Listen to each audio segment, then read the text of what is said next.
Download aplikasi Tarbiyah Sunnah di handphone Anda. Tersedia di Google Play dan App Store. Bismillahirrahmanirrahim. Assalamualaikum warahmatullahi wabarakatuh. Alhamdulillah. Wassalatu wassalamu ala Rasulillah wa ala alihi wa ashabihi wa mawalah. Wa man tabi'ahum bi ihsanin ila yaumil qiyamah. Wa ba'd. Hadirin jamaah Masjid Agung Subang, Masjid Al-Musabaqah yang Allah muliakan, para pendengar radio Tarbiyah Sunnah Bandung dan radio-radio lain yang ikut gabung, juga para pemirsa beberapa TV dan para netizen di mana saja Anda berada. Kita kembali berjumpa melanjutkan kajian tentang kematian. Pertemuan yang lalu kita sudah membahas tentang apa yang teralami di alam kubur, di antaranya fitnah kubur berupa pertanyaan di alam kubur. Pertanyaannya tentang 3. Man rabbuka wa ma dinuka wa man nabiyuka. Siapa Rabbmu? Jawaban yang benar, Rabbi Allah, Rabbku Allah. Ada yang mengajari, jawab aja, Mama Anu musyrik. Siapa Rabbmu? Mama Anu musyrik, ya enggak? Apa agamamu? Mama Anu. Siapa nabimu? Mama Anu kufur. Mengakui ada nabi lain setelah Nabi Muhammad SAW, karena itu bisa kufur. Itu fitnah kubur, pertanyaan di alam kubur. Dalil tentang hal itu sudah kita terangkan. Sekarang 2 lagi, azab dan nikmat kubur. Adanya azab dan nikmat kubur diterangkan oleh Quran, apalagi hadis. Kalau hadis mencapai derajat mutawatir maknawi, bukan hanya sahih.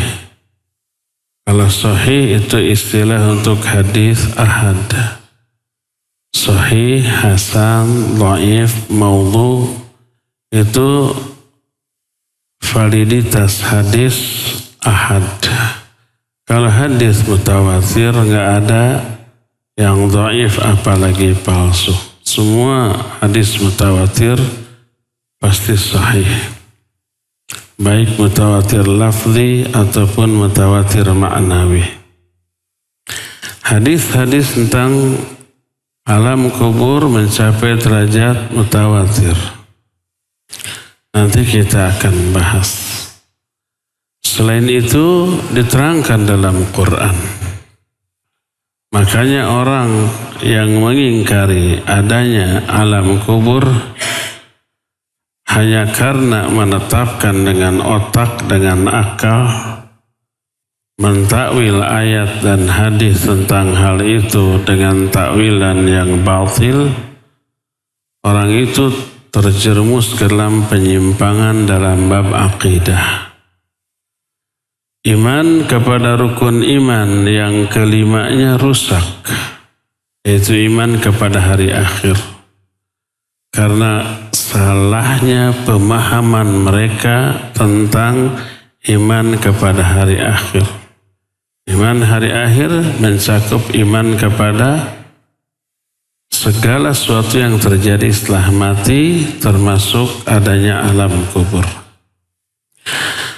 Berkata Imam Ibnu Abil Izzi dalam kitab Syarah Al-Aqidah Al-Tahawiyah, kata beliau, waqad tawataratil akhbar an Rasulillah sallallahu alaihi wasallam fi thubuti adzabil qabr wa ni'imihi liman kana lidzalika ahlan wa su'alil malakain fayajibu i'tiqadu thubuti dzalika wal imanu bihi wa la natakallamu fi kaifiyatihi id laysa lil aqli wuqufun ala kaifiyatihi likaunihi la ahda lahu bihi fi hadhihi ad-dar wasyar'u la ya'ti bima tuhiluhu al-uqul bal inna asy-syar'a qad ya'ti bima tuharu fihi al-uqul fa inna 'audata ar-ruh ila al-jasad laysa 'ala al-wajhi al-ma'hudi fi ad-dunya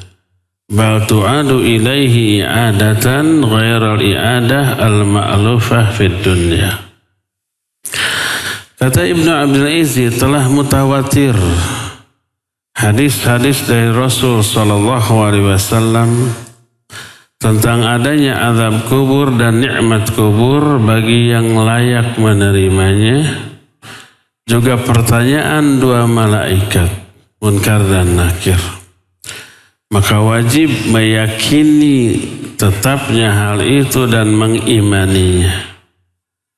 Tapi kita tidak berbicara tentang tata caranya. Karena ini bukan ranah akal. Akal tak mampu menjangkau apa yang terjadi di alam barzakh. Kenapa? Karena yang Allah terapkan di alam barzakh jauh berbeda dengan yang Allah terapkan di alam dunia. Kita menyebutnya hukum alam. Hukum alam yang Allah terapkan di dunia kita sudah pahami, kita bisa jangkau dengan akal, dengan indera kita. Adanya gravitasi bumi, kalau loncat ke atas pasti jatuh ke bawah. Kalau benda dilempar ke atas pasti jatuh lagi ke bawah. Kalau orang tidak makan, lapar. Kalau umpamanya tulang patah, remuk, nggak bisa kembali seperti semula. Itu hukum alam yang Allah terapkan di alam dunia. Di alam barzakh beda lagi. Sehingga tidak bisa terjangkau oleh akal. Kita sudah terangkan di alam barzakh itu seluruh jasad dihimpit oleh tanah sampai remuk, kemudian kembali utuh seperti sedia kala. Itu nggak bisa dijangkau oleh akal. Di alam barzakh nanti kita terangkan ada palu besar dipegang oleh malaikat yang buta. Seandainya palu besar itu ditimpakan ke sebuah gunung batu, niscaya gunung itu rata jadi tanah. Saking kuatnya. Ternyata palu itu dipukulkan ke orang di alam kubur sampai pecet rata jadi tanah, lalu dikembalikan lagi utuh seperti sedia kala. Nanti jenis-jenis azab kubur ada yang orang berbaring ditimpa kepalanya dengan batu sampai mejrel, pecet, bujrat bajret. Kalau di dunia ya mati. Kalau di dunia dokter sehebat apapun tidak bisa mengembalikan kondisi kepala yang sudah pecet. Tapi di alam barzakh otomatis seketika kembali utuh seperti sedia kala. Kenapa? Karena hukum alam yang Allah terapkan di alam barzakh jauh berbeda dengan apa yang Allah terapkan dengan yang terjadi di alam dunia. Begitulah, makanya gak bisa dijangkau dengan akal, pikiran manusia. Karena terbatasnya kemampuan akal kita dan berbedanya hukum alam yang Allah terapkan di dunia dengan di alam barzakh. Termasuk bagaimana caranya Allah mengembalikan tubuh yang di kuburannya sudah hancur. atau tubuh yang tidak dikubur tapi dimakan oleh ikan, dimakan oleh binatang buas karena mati di hutan. Ada lagi yang jasadnya dibakar sampai jadi abu. Abunya dilempar ke udara, menyebar kemana-mana. Bagaimana cara Allah mengembalikan tubuh itu dan disatukan lagi dengan ruh di alam kubur? Itu kekuasaan Allah. Gak perlu kita susah-susah mikir gimananya, susah tuh. Iya, kalau kita yang memprosesnya, ini Allah Azza wa Jalla. Akal gak bisa menjangkau. Karena itu perkara gaib tidak boleh didasarkan pada pertimbangan akal, tapi wajib disandarkan kepada keterangan wahyu. Wahyu itu Quran dan Sunnah.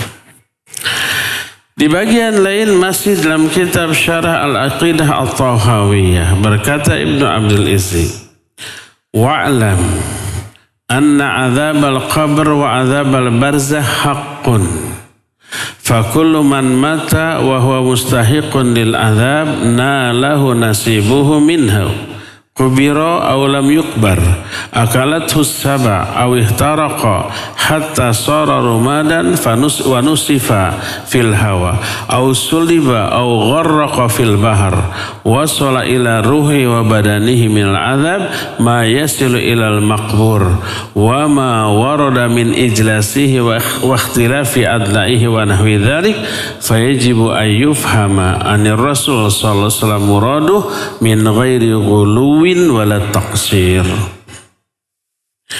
Ketahuilah bahwa azab kubur atau azab barzah itu benar, real, nyata. Semua orang yang mati lalu dia berhak memperoleh azab karena kedurhakaannya pasti akan merasakannya, baik jasadnya dikuburkan atau tidak dikuburkan. Mungkin jasadnya dimakan oleh binatang buas atau dibakar sampai jadi abu, lalu abunya disebar ke udara atau disalib di sebuah kayu, dibiarkan tergantung di sana, dimakan oleh burung-burung pemakan bangkai atau tenggelam di lautan terus dimakan sedikit demi sedikit oleh ikan. Atau ada orang kalau zaman sekarang memasang bom di tubuhnya, lalu meledak, hancur, seluruh bagiannya nggak ketemu.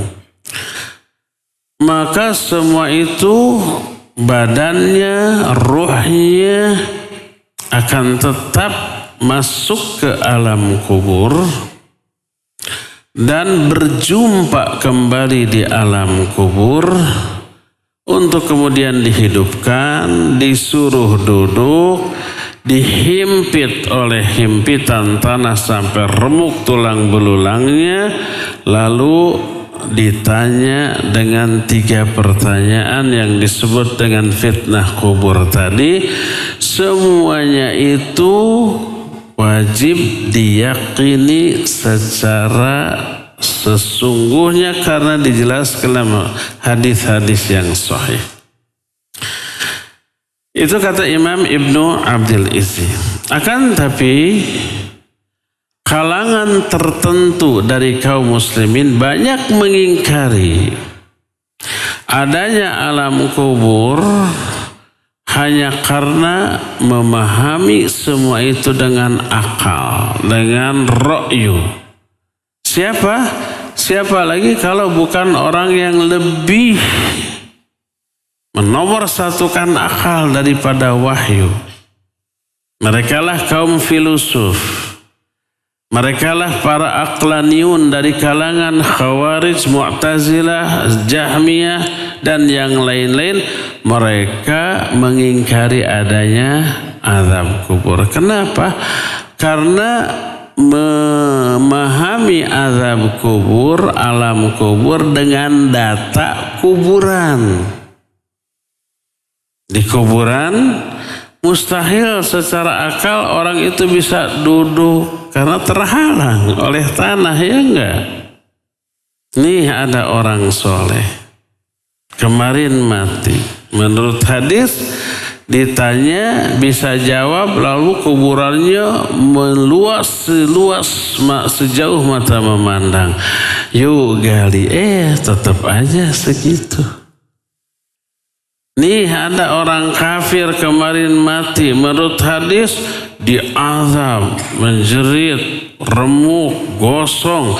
Yuk gali, tetap utuh seperti sedia kala.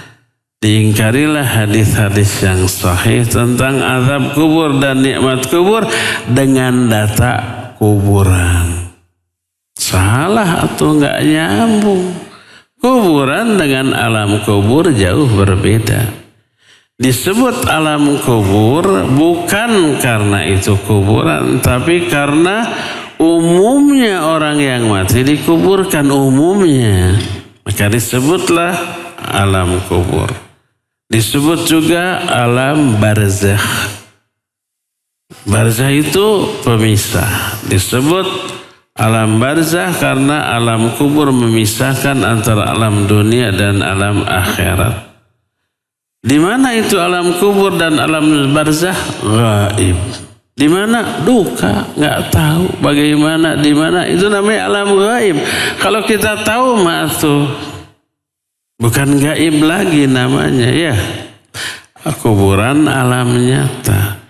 Jadi memahami alam kubur atau alam barzakh dengan data kuburan nggak nyambung, ya. Sama umpama dengan meneliti seekor gajah, tapi yang dibedel tikus. Oh ternyata gajah teh kecil begini-begini, itu nyambung ataunya salah datanya. Nah, oleh karena itulah maka mereka mengingkari nas. Berkata Imam Al-Qurtubi dalam kitab At-Tadhkirah. Kata beliau, wa ankaratil mulahidah wa man tadhahaba bimadhhabil falasifah minal islamiyina azab al-qabr wa qalu laysa lahu haqiqah. Wahtajju lidzalik bi annahum yaftahuna al-qubur fala yarawna syai'a mimma akhbarat bihi nusus. Kalangan mulahidah. Mulahidah itu orang-orang yang mengingkari nas-nas Quran. Mereka mengingkari adanya azab kubur. Kata mereka azab kubur tidak ada sama sekali. Lalu mereka beralasan ketika mereka membongkar kuburan, apa yang diterangkan oleh nas hadis tidak terbukti. Itu kata Imam Al-Qurtubi. Alasannya tadi. Lalu disebut nama tokoh-tokoh kalangan Mu'tazilah yang mengingkari adanya azab kubur. Juga disebut oleh Imam Ibnu Hajar Al-Asqalani dalam kitab Fathul Bari Syarah Sahih Bukhari. Kata beliau, wa ankarahu aidan al-khawarij wa ba'dul mu'tazilah Khaddarar bin Amr wa Bishr al-Murisi wa khalafahum jami'u ahli sunnah wa aktsarul mu'tazilah. Adanya alam kubur juga diingkari oleh kalangan Khawarij dan sebagian Mu'tazilah seperti Dharar bin Amr, seperti Bishr al-Murisi, dan mereka menyalahi Ahlus Sunnah. Adapun adanya azab kubur dan nikmat kubur diisyaratkan oleh Al-Qur'anul Karim. Makanya orang yang mengingkari adanya alam kubur, dia tidak mengimani ayat tentang hal itu. Di antara ayat yang menjadi dalil tentang adanya azab kubur adalah pertama, At-Taubah ayat 101. Allah menyatakan, sayu'adzibuhum marratain thumma yuradduna ila adzabin azim. Kami akan azab orang kafir itu 2 kali. Setelah diazab 2 kali, nanti di akhirat kami akan kembalikan mereka ke azab yang lebih dahsyat, azab neraka. Berarti 3 kali diazabnya. Kapan azab yang pertama ini? Berkata Imam Bukhari dalam kitab Sahih Bukhari bahwa yang dimaksud dengan sayu'adzibuhum marratain, kami akan azab orang kafir itu 2 kali. Maknanya berkata Imam Hasan Al-Basri rahimahullah, azabud dunya wa azabul qabr. Pertama azab di dunia, 2 azab kubur. Adapun azab dunia berupa seluruh penderitaan yang mereka alami di alam dunia, termasuk kekalahan ketika berperang dengan kaum muslimin. Penderitaan mereka fisik dan psikis loh. Ketika kalah ya banyak yang mati, banyak yang luka, banyak yang tertawan, ada juga yang sampai cacat seumur hidup. Cacatnya ya buntung tangannya, kakinya, atau matanya buta, atau hilang daun telinga, macam-macam. Itu penderitaan itu secara fisik. Secara psikis, pihak yang kalah pasti down, pasti stres, pasti malu, pasti merasa hina, dan seterusnya. Itulah azab yang Allah berikan kepada orang kafir di dunia. Yang kedua di alam kubur. Kata Allah, sanu'adzibuhum marratain. Kami azab mereka 2 kali. Setelah itu, thumma yuradduna ila azabin azim. Nanti di akhirat mereka akan dimasukkan ke azab yang lebih dahsyat, yaitu neraka. Jadi berapa kali diazab? 3 kali. Berkata Imam Ibnu Jarir At-Tabari rahimahullah ketika menafsirkan ayat ini dalam kitab tafsirnya. Ini juga dikutip oleh Imam Ibnu Hajar dalam kitab Fathul Bari Syarah Sahih Bukhari.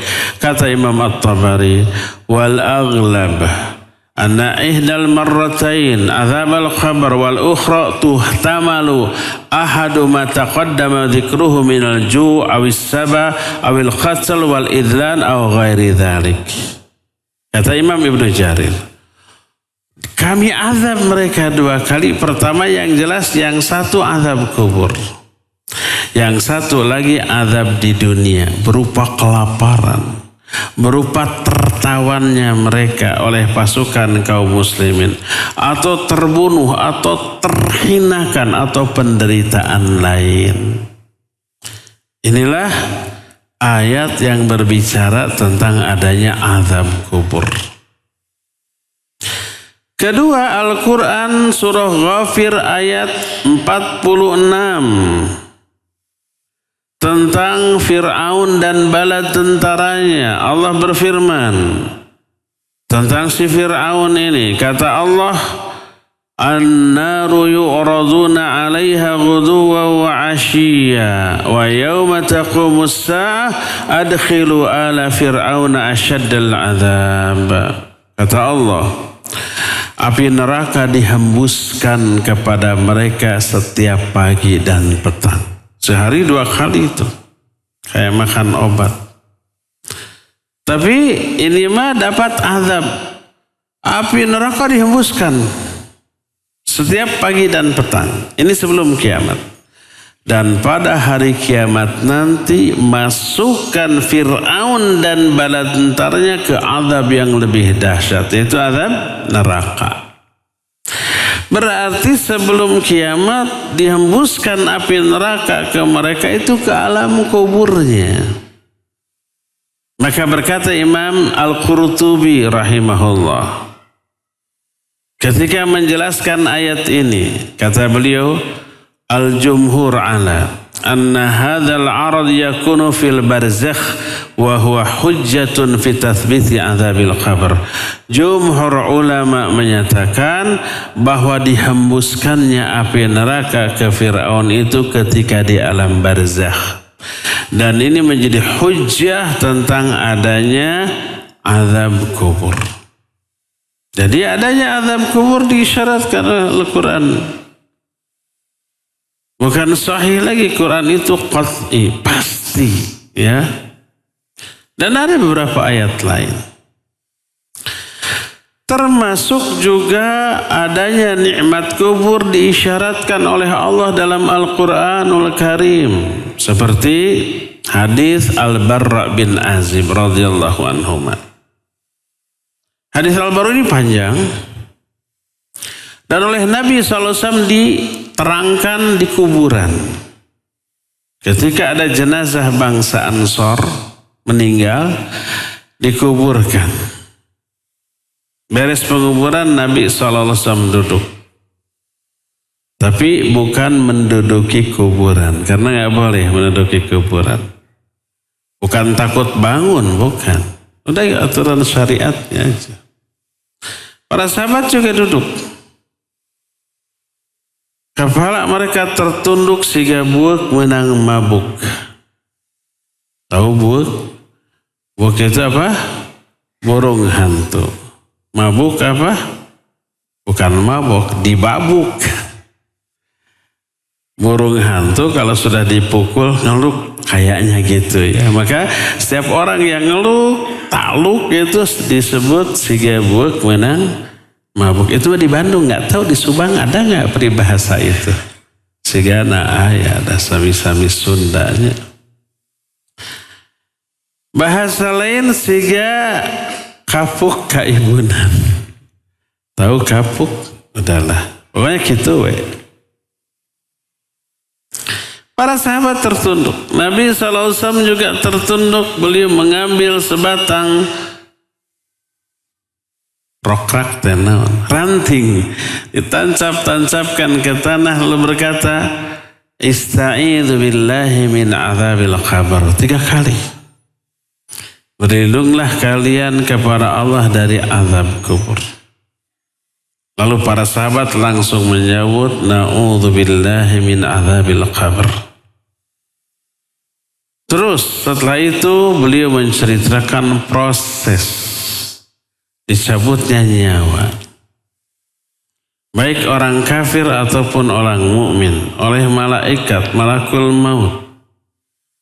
Nah, ketika menjelaskan proses kematian orang mukmin dicabut, dibawa naik ke atas langit, menembus langit pertama, kedua sampai ke-7, lalu Allah menyatakan a'iduha ilal ardh. Fa inni wa'antuhum minha khuliqa wa ilaiha minha khalaqtu wa ilaiha u'idu wa minha ukhrijuhu taratan ukhra. Karena aku berjanji dari tanahlah aku ciptakan mereka. Ke tanah pula aku kembalikan mereka. Dan dari tanah pula aku akan mengeluarkan mereka. Lalu masuklah ke jasadnya di alam kubur. Bukan di kuburan. Walaupun jasadnya tidak dikuburkan, tetap jasadnya masuk ke alam kubur. Ketemu dengan rohnya. Gimana caranya? Urusan Allah itu. Mudah bagi Allah. Lalu datang 2 malaikat, disuruh duduk, lalu ditanya, man rabbuka wa man dinuka wa man nabiyuka. Siapa Rabbmu? Apa agamamu? Siapa nabimu? Dijawab, Rabbi Allah wa dini al-Islam wa nabi Muhammadun sallallahu alaihi wasallam. Rabbku Allah, agamaku Islam, nabiku Muhammad sallallahu alaihi wasallam. Setelah sampai di sana berkata Nabi sallallahu alaihi wasallam, yuthabbitullahu alladhina amanu bil qawli tsabiti fil hayati dunya. Beliau bacakan surah Ibrahim 27 di Quran. Ternyata ayat Quran ini dibaca oleh Nabi ketika menjelaskan pertanyaan di alam kubur. Arti ayat ini yutsabbitullahu alladhina amanu bil qawli tsabit. Allah memantapkan orang-orang yang beriman dengan ucapan yang mantap. Memantapkan maknanya menegarkan, membuat mereka tegar ketika ditanya. Kenapa emang enggak tegar? Menakutkan. Pertama, sepi di kuburan sendiri, gelap. Kedua, malaikat munkar nakir menakutkan. Ketiga, ada bentakan yang dahsyat. Siapa yang tidak keder? Yang kata orang Subang sahanu teu seber, artinya seber itu apa? Takut, ciut nyalinya. Maka yang tadinya tahu jawabannya juga karena panik, karena gugup, karena takut, bisa-bisa nggak bisa ngomong, ya nggak? Orang beriman Allah tegarkan. Lalu diberi ilham untuk memberi jawaban yang benar. Itu yang disebut al-qaulu tsabit. Kata Allah, yutsabbitullahu alladhina amanu bil qauli tsabit. Allah memantapkan orang-orang beriman dengan ucapan yang mantap. Maknanya Allah menegarkan mental orang-orang beriman dengan ucapan yang mantap, maknanya dengan jawaban yang benar. Ternyata ayat ini tentang alam kubur. Maka berkata Rasul sallallahu alaihi wasallam dalam hadis yang tadi disebutkan dari Al-Barra bin Azib, riwayat Imam Bukhari dalam kitab Sahih Bukhari, "Idza uqidal mu'minu fi qabrihi utiya thumma syahida an la ilaha illallah wa anna Muhammad Rasulullah fadzalika qauluhu yutsabbitullahu alladhina amanu bil qawli tsabiti fil hayatid dunya fil akhirah." Bila seorang mukmin sudah didudukan di alam kuburnya, sudah tadi setelah mati disuruh duduk, lalu dia bersyahadat la ilaha illallah, lalu menjawab pertanyaan dengan benar, itulah yang dimaksud dengan firman Allah, yutsabitul ladzina amanu bil qawli tsabit. Ini penafsiran Nabi sallallahu alaihi wasallam tentang ayat itu. Siapa lagi orang yang penafsirannya lebih benar daripada Nabi SAW. Kata Nabi, ayat ini tentang alam kubur. Jawaban orang mukmin di alam kubur benar.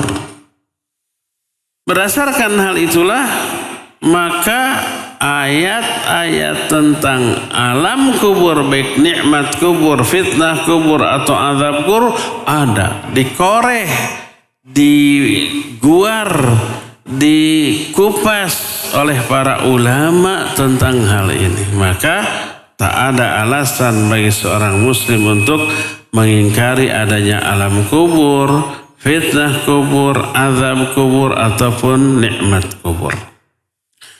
Apalagi hadis lebih banyak lagi. Tadi disebutkan hadisnya mutawatir maknawi, lebih dari 45 hadis sahih tentang alam kubur. Baik cerita tentang azab kubur, nikmat kubur, atau pertanyaan di alam kubur. Di antaranya dari Aisyah radhiyallahu anha. Hadisnya sahih riwayat Imam Bukhari dan Imam Muslim.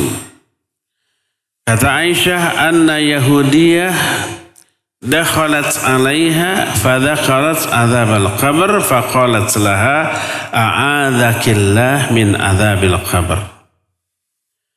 Fasalat Aisyatu ar-Rasulullah sallallahu alaihi wasallam an azabil qabr faqala na'am azabul qabr haqqun.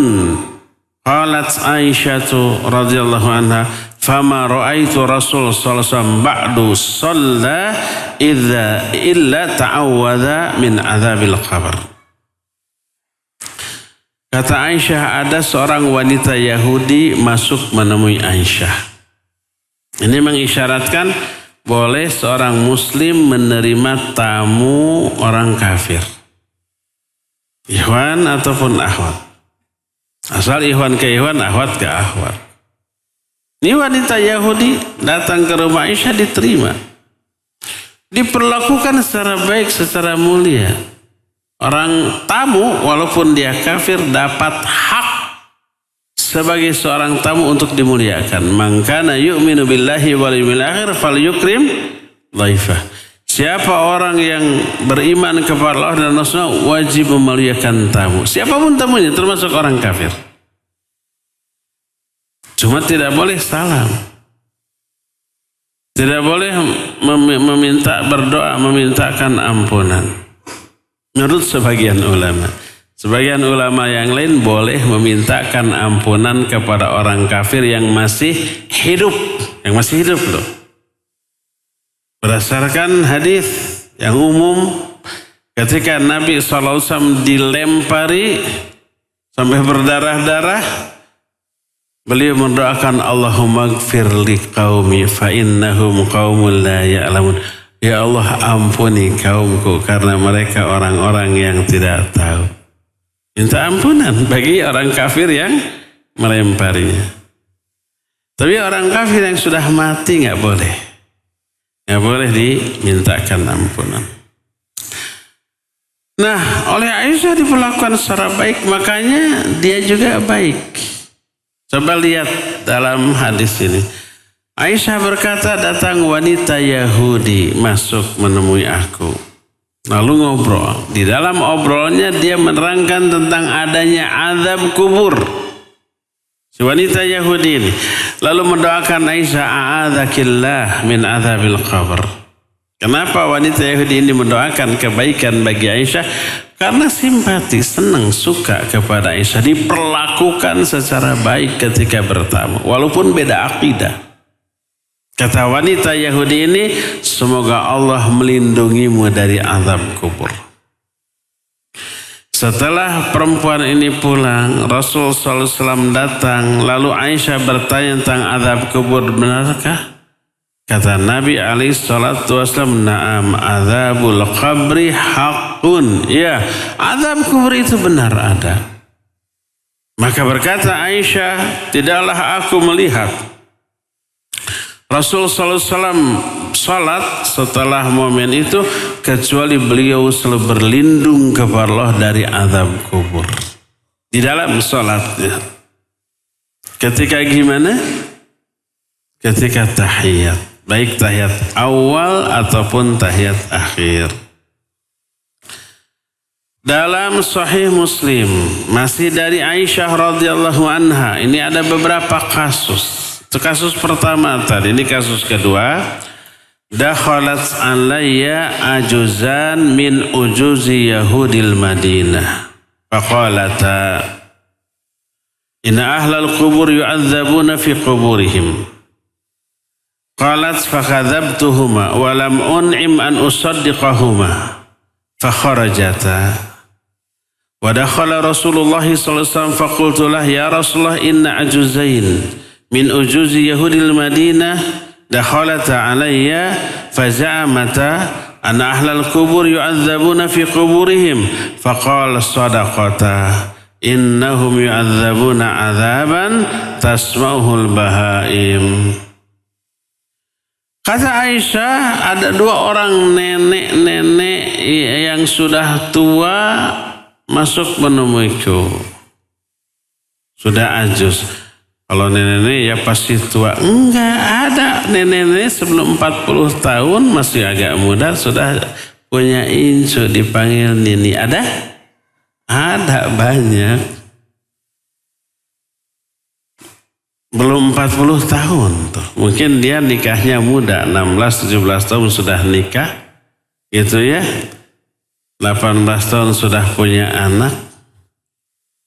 Berarti anaknya lahir ketika dia 18 tahun.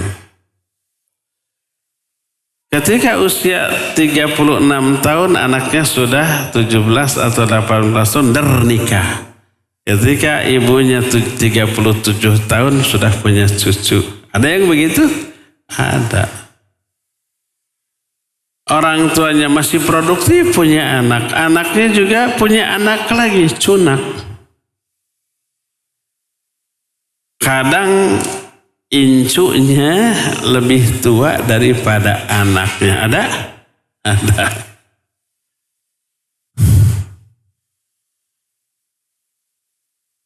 Jadi begitu. Mana tadi? Sampai di mana tadi? Dua nenek-nenek Yahudi menemui Aisyah. Lalu dua-duanya berkata, sesungguhnya ahli kubur akan diazab di kubur-kubur mereka. Kata Aisyah, aku dustakan mereka. Aku merasa tidak nyaman kalau harus membenarkan omongan mereka. Karena omongan orang Yahudi itu didasari pada akidah atau keyakinan yang batil gitu ya. Khawatir salah. Makanya aku ingkari, bohong. Setelah kedua-duanya keluar, masuklah Rasul alaihissalatu wassalam. Kata Aisyah, wahai Rasulullah, dua nenek-nenek tadi masuk menemui aku, mereka menyangka bahwa ahli kubur akan diazab di alam kuburnya. Benarkah? Kata Nabi SAW, benarlah kedua nenek tadi. Penghuni kubur akan diazab di alam kubur dengan azab yang suaranya terdengar oleh para binatang. Ada kucing dengar, ayam dengar, apalagi kuda dengar. Cuma dua makhluk yang tidak dengar. Siapa? Jin dan manusia. Ini hadis yang kedua. Hadis ketiga dari Asma binti Abi Bakar radhiyallahu anhuma. Dalam Sahih Bukhari, kata Asma, qama Rasulullah sallallahu alaihi wasallam khatiban. Fadzakara fitnatal qabr allati yuftanu fiha al-mar'u. Falamma dzakara dzalik dajjal muslimuna dajjah. Suatu saat Nabi SAW khutbah. Di dalam khutbahnya beliau menjelaskan fitnah kubur. Para ahli kubur itu akan difitnah di alam kuburnya tuh. Sudah kita ketahui tadi difitnah tadi diapain? Ditanya di alam kubur. Ketika Nabi menjelaskan adanya alam kubur, riuhlah kaum muslimin. Saling bertanya-tanya, walah gitu kok gitu dan seterusnya. Sampai suara Nabi SAW samar terdengar oleh Asma tadi. Karena Asma saat itu bertamu ke Aisyah radhiyallahu anha, mendengar khutbah Nabi SAW di masjid. Kaum muslimin berriuh bergemuruh mendengar penjelasan Nabi SAW. Sementara Nabi tetap berbicara. Tidak begitu terdengar oleh Asma karena terganggu oleh riuhnya kaum muslimin. Kata Asma, halat baini wa baina an afhama kalam Rasul sallallahu alaihi wasallam. Falamma sakata dhajjatuhum qultu li rajulin qarib minni ay barakallahu lak. Madza qala Rasulullah sallallahu alaihi wasallam akhir qaulih? Jadi riuhnya sikap kaum muslimin menghalangi aku dan ucapan Rasul sallallahu alaihi wasallam. Jadi tidak terdengar jelas karena terganggu oleh suara riuhnya kaum muslimin. Setelah keriuhan itu reda, aku bertanya kepada laki-laki yang dekat denganku. Wahai saudaraku yang semoga Allah memberkahimu, apa yang diucapkan oleh Nabi sallallahu alaihi wasallam di akhir khutbahnya? Orang itu menjawab, qad uhiya ilayya annakum tuftanuna fil qubur qariban min fitnatid dajjal. Kata orang itu, Nabi SAW bersabda, telah diwahyukan kepadaku bahwa kalian itu akan difitnah di alam kubur kalian menjelang dekatnya fitnah dajjal. Ini menunjukkan fitnah kubur ada, alam kubur ada. Hadis-hadis sebelum menyatakan azab kubur ada. Bahkan Nabi SAW pernah dijelaskan dalam hadis mendengar jeritan alam kubur. Sebagaimana dalam hadis yang diriwayatkan oleh Imam Muslim dalam kitab sahihnya dari Zaid bin Thabit radhiyallahu anhu. Kata Zaid, "Bainama an-nabiyyu alaihi salatu wasallam fi ha'itin li Bani Najjar ala baghlatin lahu wa nahnu ma'ah idh hadat bihi fakadat tulqihi fa idza aqburu sittah aw khamsah aw arbah." Ketika kami sedang bersama-sama Nabi SAW di sebuah perkebunan milik Bani Najjar, beliau saat itu berada di atas kudanya. Kami bersama-sama beliau. Tiba-tiba kudanya itu merontak, loncat-loncat sambil meringkik. Hampir-hampir kuda itu melontarkan Nabi SAW dari atas punggungnya. Hampir jatuh beliau. Tiba-tiba ditemukan ada 6, 5 atau 4 kuburan di sana. Horeng si mana horeng? Apa bahasa Indonesia? Ternyata kuda itu nalurinya kuat terhadap bahaya dan dia bisa mendengar ada suara aneh di sana di kuburan itu. Berkata Rasul sallallahu alaihi wasallam, "Ya'rifu ashab hadhil aqbur?" Siapa yang tahu ini penghuni kubur ini siapa? Ada seorang anak, ya Rasulullah. Saya kenal siapa yang dikuburkan. Kapan mereka dikuburkan? Ketika mereka masih musyrik. Mati dalam keadaan musyrik. Lalu berkata Nabi SAW, "Inna hadhil ummah tubtala fi quburiha. Falaula an la tudafinu la da'autullaha ayusmi'akum min adzabil qabr alladhi asma' minhu." Sesungguhnya umatku ini akan ditanya, difitnah di alam kubur mereka. Seandainya aku tidak khawatir kalian tidak mau menguburkan jenazah-jenazah kalian, pasti aku akan berdoa kepada Allah agar Allah membuat kalian bisa mendengar jeritan alam kubur seperti yang aku dengar. Alhamdulillah Nabi tidak berdoa. Kalau Nabi berdoa, ya Allah jadikan umatku bisa mendengar jeritan alam kubur. Stres kita. Gak akan bisa tidur kita ya. Kita gak mau ke kuburan untuk menguburkan jenazah yang sudah mati. Ihsieun ting jarerit. Malam-malam kita gak bisa tidur. Jangankan jeritan alam kubur, ketika malam tetangga ada yang punya anak bayi lalu nangis, kita terganggu. Apalagi orang yang disiksa di alam kubur. Akan bisa tidur kita. Alhamdulillah Nabi SAW tidak berdoa sehingga kita tibra. Kita lewat kuburan anteng wenya. Tidak mendengar ada jeritan AIU dan seterusnya, enggak. Hadis itu diriwayatkan oleh Imam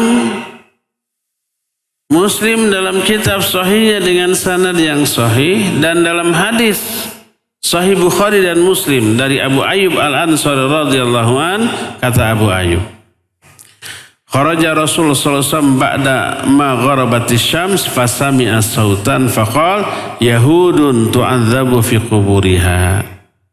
Nabi sallallahu alaihi wasallam keluar setelah matahari terbenam, keluar ke masjid untuk menunaikan salat maghrib. Tiba-tiba beliau seperti mendengar suara. Kata beliau, itu Yahudi sedang diazab di alam kuburnya. Ya. Dan banyak lagi hadis-hadis lain yang menjelaskan bahwa Nabi SAW bisa mendengar suara azab kubur, baik suara azabnya ataupun jeritan orang yang diazabnya. Dan ini menjadi dalil tentang adanya azab kubur. Timbul pertanyaan, Bisakah jeritan azab kubur terdengar oleh orang biasa? Bukan oleh Nabi SAW. Kalau tadi dikatakan nikmat azab kubur terjadi di alam kubur, bukan di mana? Bukan di kuburan. Kenapa Nabi mendengar suara jeritan alam kubur itu di kuburan? Tadi kan lewat ke kuburan kan? Ada lagi hadis lain tuh yang diterima dari Ibnu Abbas radhiyallahu anhu, Sahih Bukhari dan Sahih Muslim. Nabi SAW melewati 2 kuburan. Lalu beliau berkata, innahuma la yu'adzaban wa ma yu'adzabani fi kabirin bala innahuma kabir. Nabi SAW melewati 2 kuburan lalu berkata, 2 penghuni kubur ini sedang diazab. Bukan diazab karena dosa besar menurut anggapan mereka. Dianggap dosa kecil. Bala innahuma kabir. Ya, padahal itu dosa besar.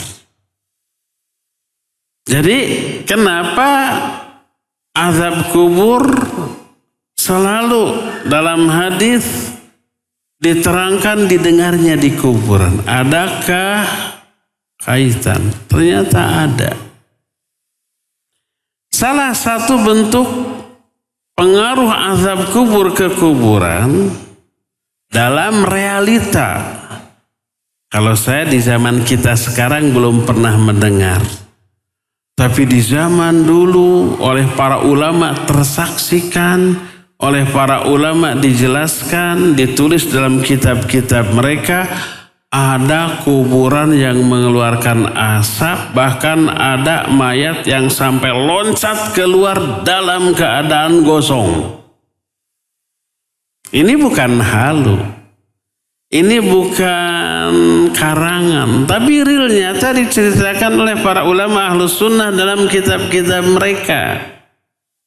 Seperti ketika menjelaskan hal ini berkata Syekhul Islam Ibn Taimiyah rahimahullahu ta'ala, yang beliau jelaskan dalam kitab Majmu'ul Fatawa.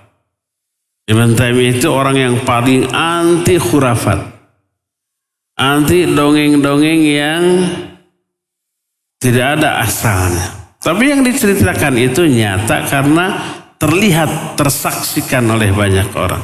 Kata beliau, qad yukshafu likatsir min abna'i zamanina yaqdhatan wa manaman wa ya'lamuna dzalika wa yatahaqqaqunahu wa indana min dzalika umurun katsirah. Kadang-kadang tersingkap menurut orang-orang zaman kita sekarang, baik dalam keadaan sadar atau dalam keadaan mimpi tentang adanya azab kubur. Mereka mengetahui hal itu secara hakiki dan kita memiliki bukti dan saksi yang banyak. Dalam kesempatan lain beliau berkata, kenapa kok bisa ada pengaruh azab kubur ke kuburan? Beliau menjelaskan seperti halnya mimpi. Ada 2 alam ketika orang mimpi. Alam mimpi, dia ruhnya mengalami kejadian-kejadian tertentu, biasanya aneh-aneh. Dan alam nyata yaitu jasadnya terbaring di atas tempat tidur. Apa yang dialami di alam mimpi ada pengaruhnya nggak kepada jasadnya di tempat tidur? Ada, kadang-kadang, tidak selalu. Mimpi teriak, dikejar-kejar orang gila, mau pelari beratnya, akhirnya teriak, oh tolong. Apa yang terjadi, yang teralami oleh jasad dia di tempat tidur? Benar-benar teriak ya, tolong. Kalau mimpi nendang, benar-benar nendang. Pada anak kecil mimpi kencing, ngompol, betul ya? Pernah mengalami itu?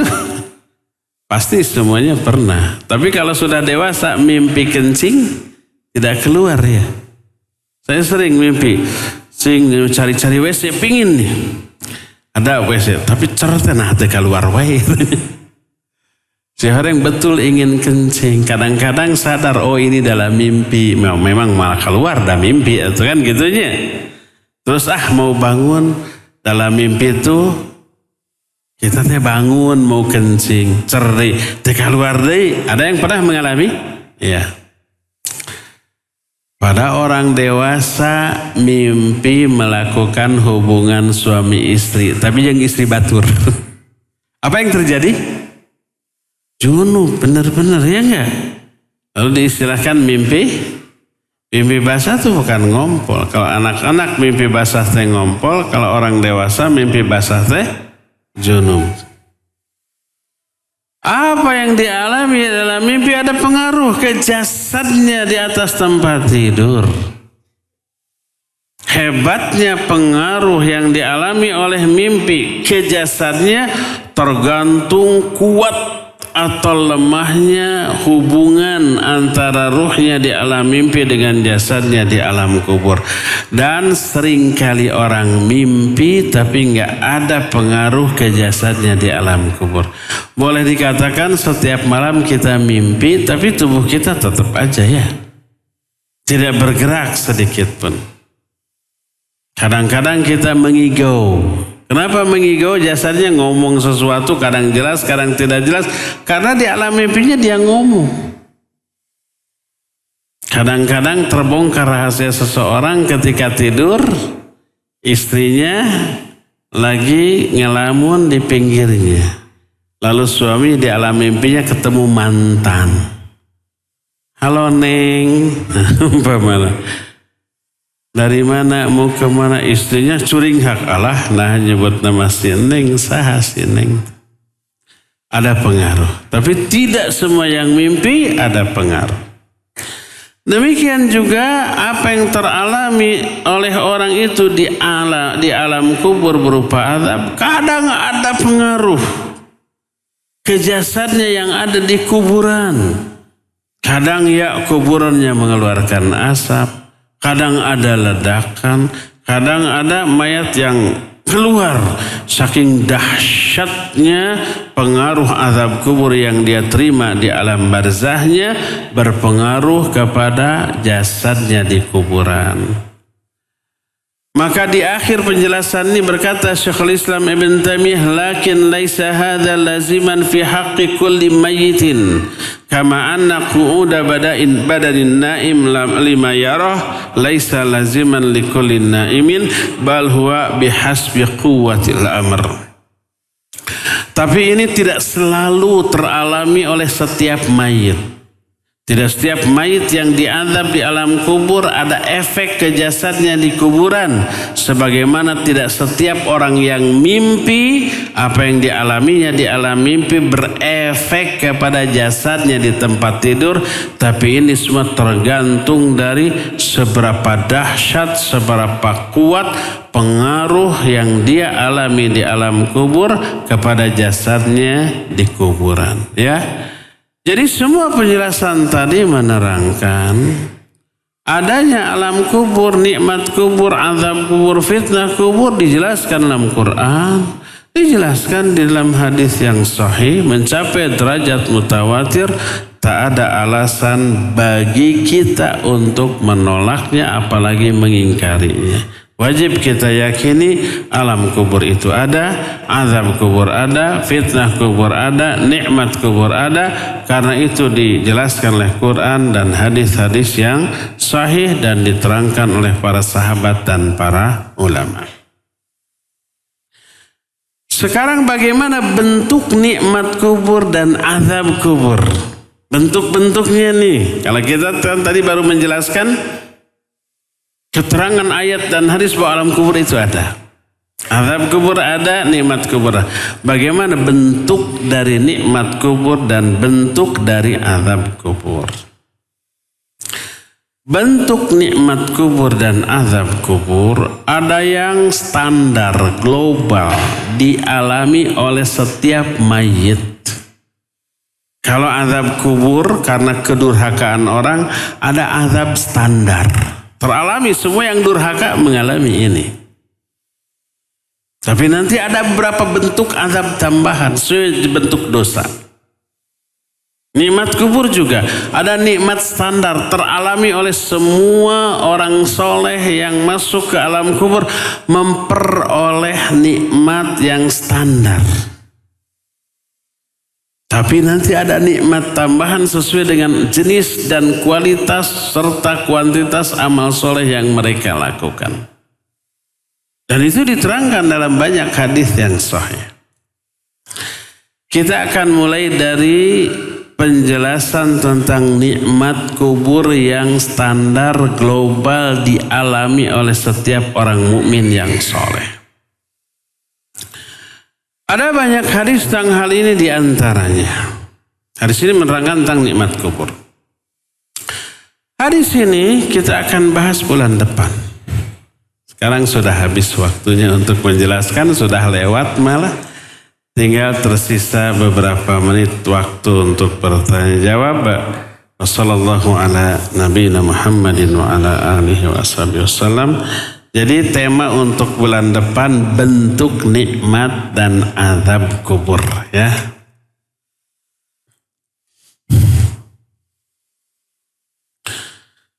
Pertanyaan pertama, salam lagi.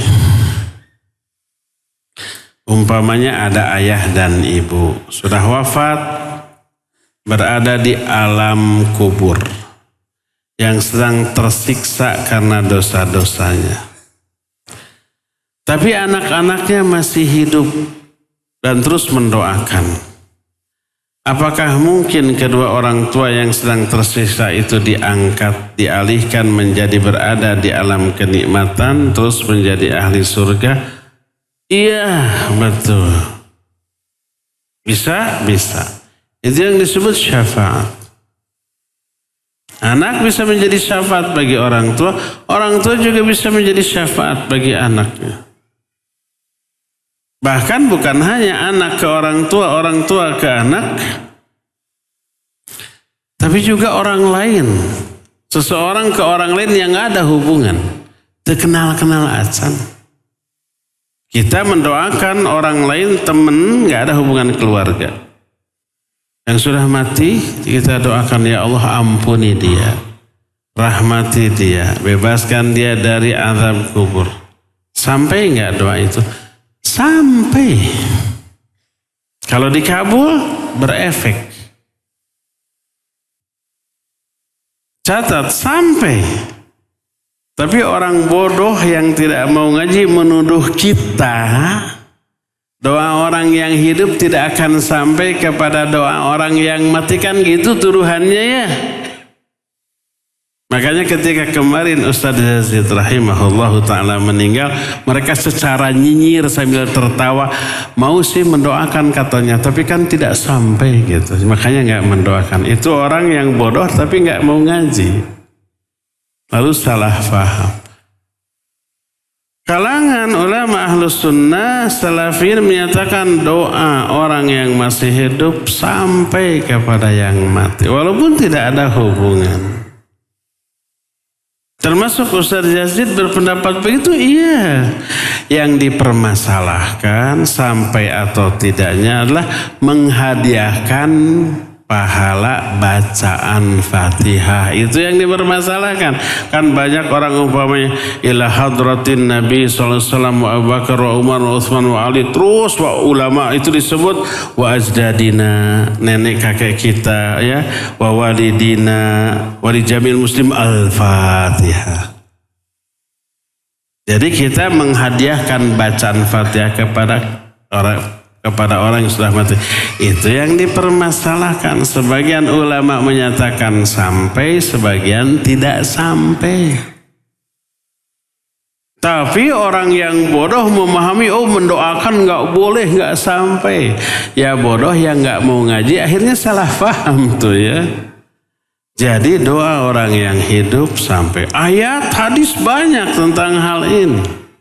Di antara ayat walladzina ja'u min ba'dihim yaqulun rabbana ighfir lana wa li ikhwanina alladzina sabaquna bil iman. Ya, dan orang-orang yang datang setelah para sahabat, itu tabi'in. Mereka berdoa, ya Allah ampuni dosa kami dan dosa orang-orang yang telah mendahului kami.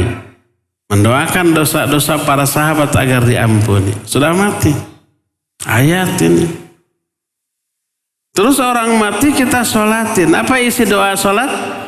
Memintakan ampun. Allahumma gfirlahu warhamhu wa'afi wa'fu anhu.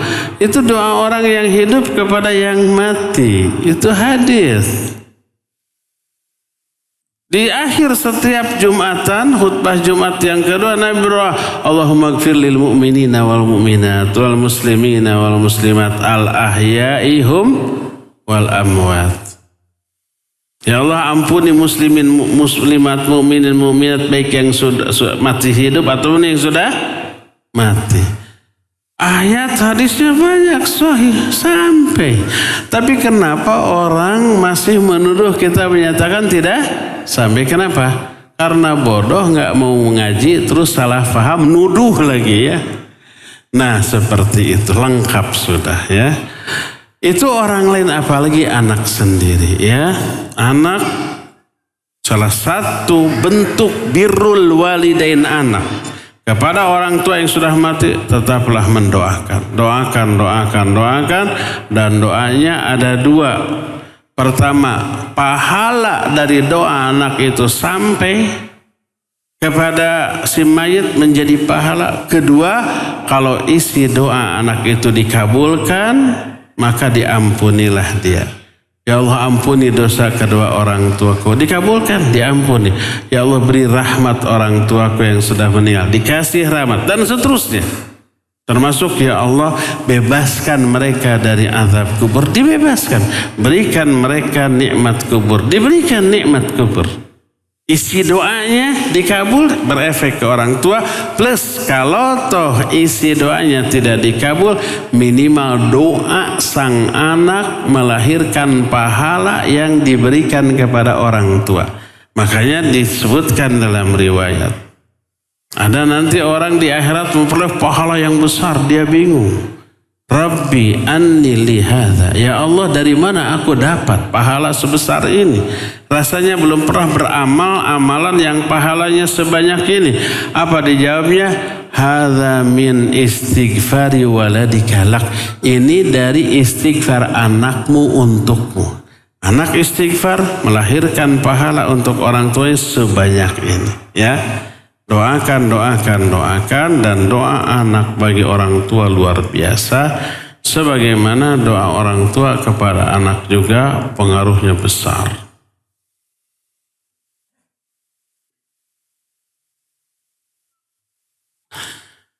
Gimana saran Ustaz untuk saya yang bingung pilih pesantren buat anak saya yang mau ke SMP? Apa anak kami dimasukkan ke pesantren boarding school atau ke ma'had tahfidz Quran atau ke pesantren yang mempelajari kitab-kitab para ulama? Saya lebih sarankan basic calon dai, calon ustadz, calon ulama kuatkan di hafalan Quran terlebih dahulu sebelum ilmu. Jadikan mereka hafidz Quran. Nanti ketika mempelajari ilmu apapun, apalagi tafsir, termasuk ilmu hadis, usul fikih, kaidah, usul fikih, kaidah fikih diambil dari Quran. Jadi pas umpama kaidah usul fikih diambil dari ayat ini, oh sudah hafal. Kaidah fikih ini diambil dari ayat ini, oh sudah hafal. Basicnya sudah kuat, ya. Zaman dahulu jauh sebelum para ulama mempelajari ilmu, ketika usia 6-7 tahun sudah hafal Quran terlebih dahulu. Itu basic. Nah sekarang yang jadi masalah orang langsung belajar ilmu syariah tapi belum hafal Quran dan hadis yang banyak. Jadi pas umpama membahas ini, kaidah ini berdasarkan ayat ini, ayatnya kudu diapalkeun heula can apal, menghambat. Jadi basicnya hafalan Quran terlebih dahulu ya, masukkan saja ke sana. Wallahu a'lam.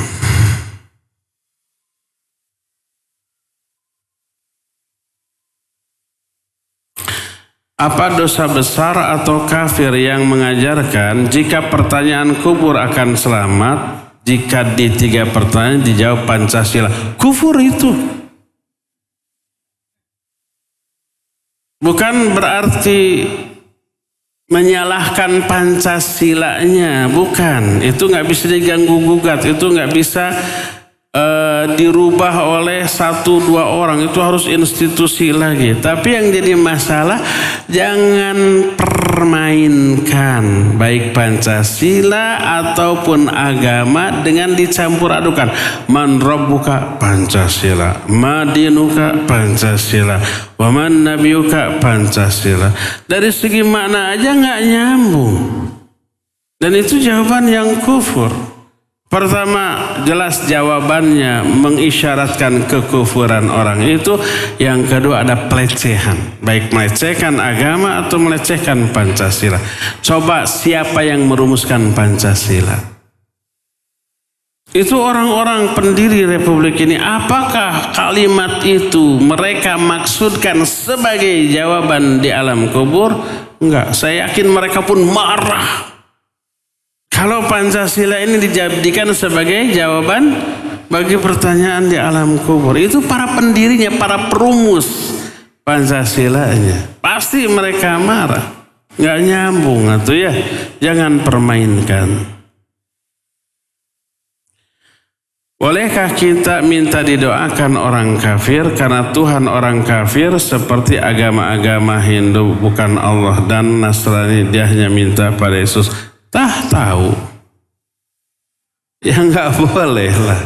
Meminta didoakan kepada mereka berarti membenarkan Tuhan mereka, sesembahan mereka. Tolong ya doakan saya. Pasti mereka berdoanya kepada siapa? Kepada Tuhan mereka. Bisa nggak mengabulkan? Ya enggak lah ya. Nggak boleh minta didoakan kepada orang kafir. Kamu kan punya Tuhan, saya juga punya. Siapa tahu Tuhan kita bisa berkolaborasi.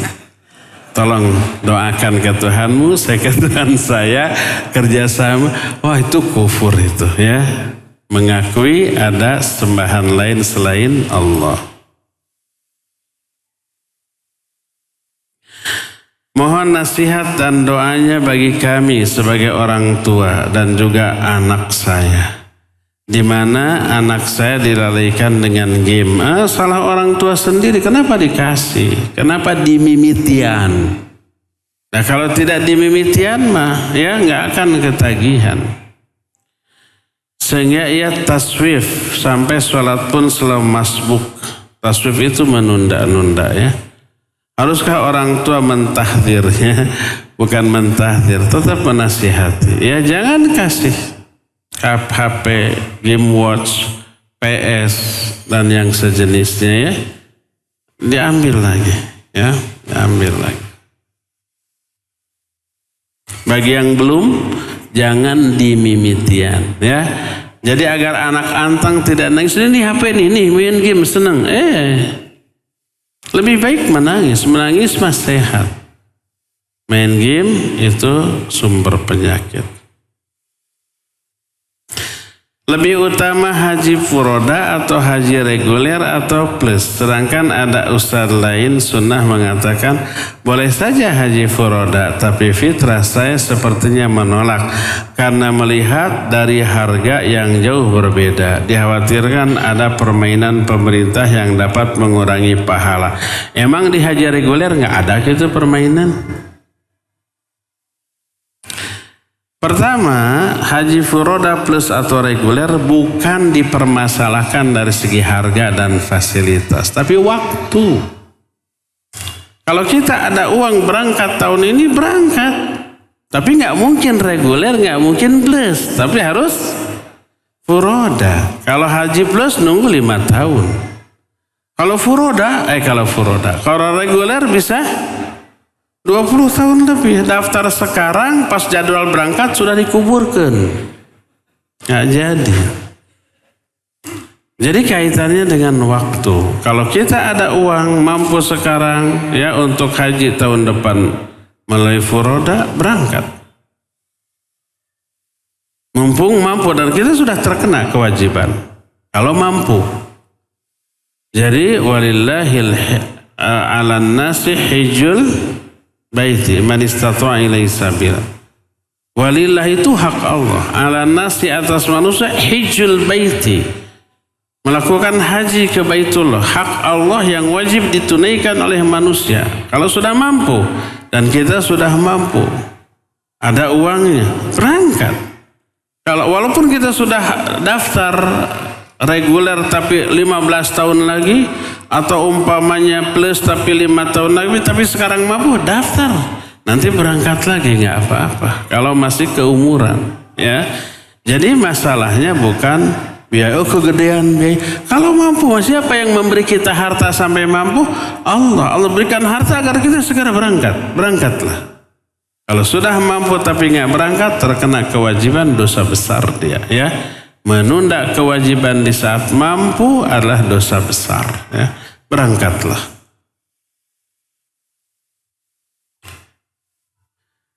Apakah surga dan neraka sudah ada penghuninya sekarang? Iya, sudah. Siapa? Bidadari surga. Wildan, pelayan. Para malaikat yang bertugas di surga itu penghuni. Ya. Adapun orang yang sekarang hidup sesoleh apapun lalu mati, termasuk para nabi, para rasul, belum ada yang ke surga. Mereka masih tetap menunggu di alam kubur dengan kondisi yang berbeda-beda sesuai dengan amal mereka. Ada 10 sahabat yang dijamin masuk surga. Apakah sahabat lain yang namanya tidak disebut dalam dalil tidak dijamin? Tidak. Karena tidak adanya nas. Surga ke neraka itu gaib. Dan perkara gaib hanya diketahui oleh nas. Ya. Mungkin ada yang neraka. Wallahu a'lam. Mungkin ke neraka dulu. Tapi asal muslim pasti berakhir ke surga. Jangankan zaman sahabat. Zaman kita sekarang juga, segede apapun dosanya, selama dia muslim, mati dalam keadaan muslim, pasti ke surga. Cuma mungkin banyak yang kemana? Ke neraka dulu ya mungkin.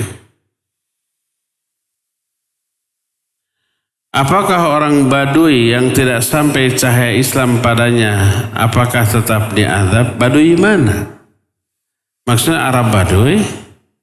Atau Baduy di kita? Selama orang itu terkena dakwah lalu menolak, maka pasti diazab.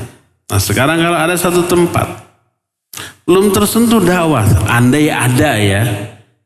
Kalau zaman sekarang nyaris tidak ada tempat yang tidak tersentuh dakwah. Karena adanya internet. Tapi mungkin di daerah tertentu internet nggak masuk, jangankan internet, TV juga nggak boleh, listrik juga nggak boleh, kan gitunya. Tapi mungkin ada orang yang pernah datang menyampaikan lalu ditolak, ya, yang terkena dakwah lalu menolak diazab. Adapun yang belum tersentuh dakwah, wa ma yu'adzibina hatta nab'atsa rasula. Kami tidak akan mengazab orang atau kaum sampai kami utus seorang utusan kepada mereka. Nah, jadi kalau ada orang, komunitas, suku tertentu terisolir, nggak ada dakwah Islam di sana sampai mati, secara zahir kita menganggap mereka bukan muslim. Karena zahirnya bukan muslim. Terus bagaimana nasib mereka di akhirat? Itu terserah Allah Azza wa Jalla. Ya, Allah Maha Adil dan Allah telah menetapkan kaidah wa ma mu'adzibina hatta nab'atsa rasula. Kami tidak akan mengazab seorang sampai datang dakwah kepada dia. Sampai kami mengutus seorang rasul kepada dia.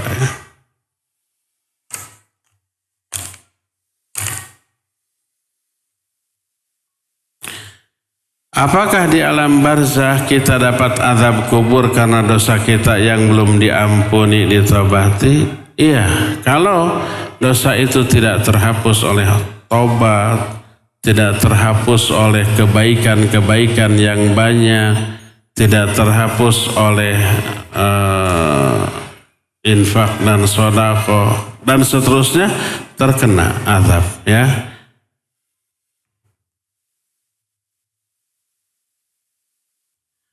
Bila ada yang meninggal, namun pada saat hidup pernah ke dukun, dan menggunakan jimat.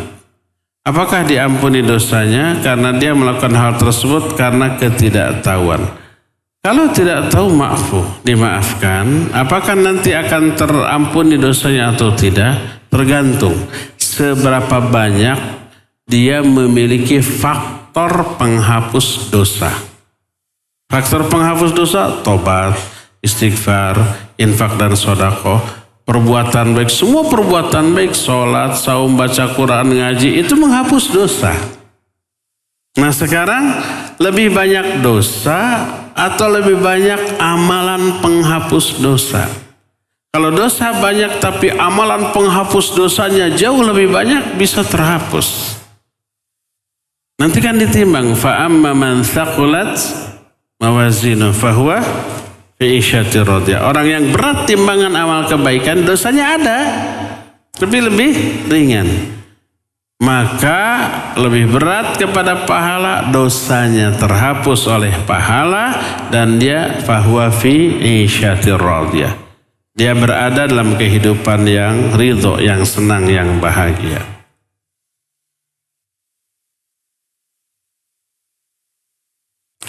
Bagaimana dengan surah Yasin 52? Penggalannya, siapa yang membangkitkan kami dari tempat tidur kami? Ayat ini seperti tidak ada azab kubur. Bagaimana? Ini salah satu dalil yang dipegang oleh orang yang mengingkari azab kubur. Ayatnya benar enggak? Pasti benar ayatnya. Apa yang salah? Penafsiran, interpretasi. Ya. Man ba'athana mim marqadina. Jadi orang kafir ketika dibangkitkan di hari kiamat berkata, siapa yang membangkitkan kami dari tidur-tidur panjang kami? Orang kafir sebelum dibangkitkan di akhirat ternyata tidur. Berarti selama di alam kubur tidak ada azab bagi orang kafir. Lalu diingkari azab kubur. Salah faham terhadap ayat ini mengakibatkan ayat dan hadis yang mutawatir tentang azab kubur ditolak hanya untuk mempertahankan satu ayat yang disalahfahami ini. Satu ayat menolak ratusan hadis dan beberapa ayat.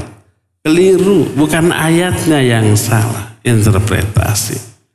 Ada dua penjelasan para ulama. Pertama, Ibnu Abbas radhiyallahu anhu menyatakan ayat ini menunjukkan dahsyatnya neraka bagi orang kafir, sehingga azab kubur yang dialami oleh orang kafir dianggap tidur. Azab kubur yang kemarin hebat itu nggak ada apa-apanya dibanding azab neraka yang dahsyatnya, nggak ketulungan, nggak ada bandingannya. Ini yang pertama. Seperti kita, ya, lapar nih, ternyata belum matang nasinya, lauknya, disuguhan ranginang, bakso gitu ya. Sampai habis 1 keler bakso 2 mangkok. Setelah itu torojol, nasi dan lauk. Kita bilang, ini baru makan. Emang tadi nggak makan apa? Bakso 2 mangkok, ranginang sakeler dianggap belum makan. Ini menunjukkan hebatnya, nikmatnya, pentingnya nasi dan lauk bagi kita, sehingga ranginang dan bakso dianggap tidak makan. Nah, kita mau orang Sundanya, bakso sudah 1 mangkok, bubur ayam 2 mangkok, terus kupat tahu 3 mangkok, roti sagepok, ditaras tos sarapan, jajan. Ya nasi, nah ini baru makan. Kita berangkat dari rumah ke masjid, ngeprul girimis gitu ya. Girimis hujan bukan? Hujan. Karena gerimis kita mah tenang saja. Begitu masuk ke masjid, brek hujan. Allah ya kakarak hujan ya. Ay gerimis tadi teh hujan gitu. Hujan cuma kecil dibanding sekarang ini hujan baru, tadinya gerimis. Padahal gerimis kayak hujan. Seperti itu. Azab kubur tuh hebat, dahsyat, mengerikan. Tapi dibanding neraka, itu ibarat tidur. Itu makna yang pertama. Kedua, yang dimaksud tidur panjang kami ini adalah antara kiamat dengan dibangkitkan. Kata Nabi SAW, ma baina nafkhataini arba'un. Jarak waktu antara dua tiupan, tiupan pertama kan kiamat, tiupan kedua membangunkan. Jarak antara dua tiupan 40. Ditanya, arba'una yauman fa'abah. Apakah 40 hari? Beliau tidak mau menjawab. 40 bulan, 40 tahun? Nggak mau menjawab. Yang jelas lama. Selama tiupan pertama dan tiupan kedua ini tidur panjang. Termasuk orang kafir. Begitu tiupan kedua dinyalakan, ditiup, maka bangkit setelah mereka tertidur lama. Maka berkata orang kafir, siapa yang membangunkan kami dari tidur-tidur kami? Yang dimaksud tidur antara dua tiupan, bukan di alam kubur. Jadi ayat ini bukan mengingkari adanya azab kubur. Tetap azab kubur ada, ya. Wallahu a'lam. Ciwehnya.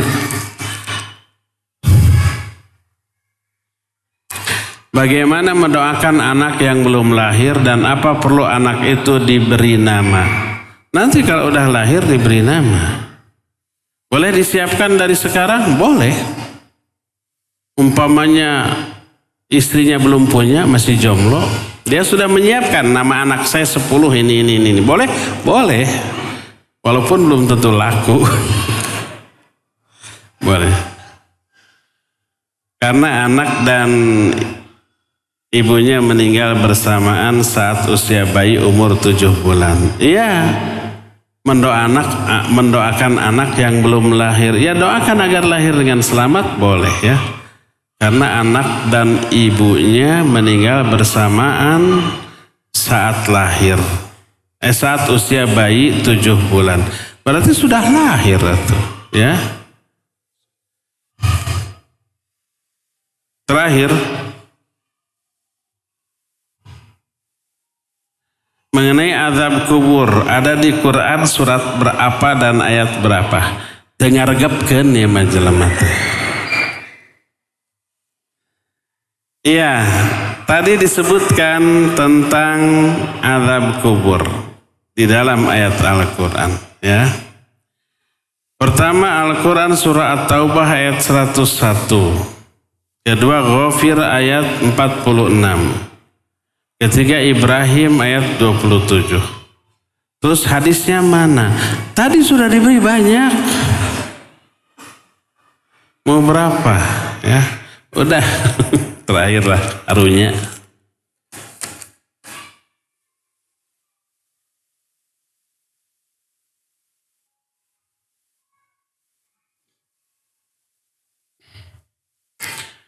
Yang kita fahami, membaca Al-Quran di kuburan itu tidak boleh. Bagaimana dengan hadis bahwa apabila ada orang yang mati untuk segera dikuburkan dan dibacakan surah Fatihah kepadanya dan ayat lainnya untuk dibaca di kakinya. Afwan, hadisnya lupa lafadznya dan mohon penjelasan. Jawabannya nanti bulan depan, ya. Nanti insya Allah. Cukup sampai di sini. Kita jumpa lagi sebulan yang akan datang. Subhanakallahum bihamdik, asyhadu an la ilaha illa anta, astaghfiruka wa atubu ilaik. Walhamdulillahirabbil alamin. Wassalamualaikum warahmatullahi wabarakatuh.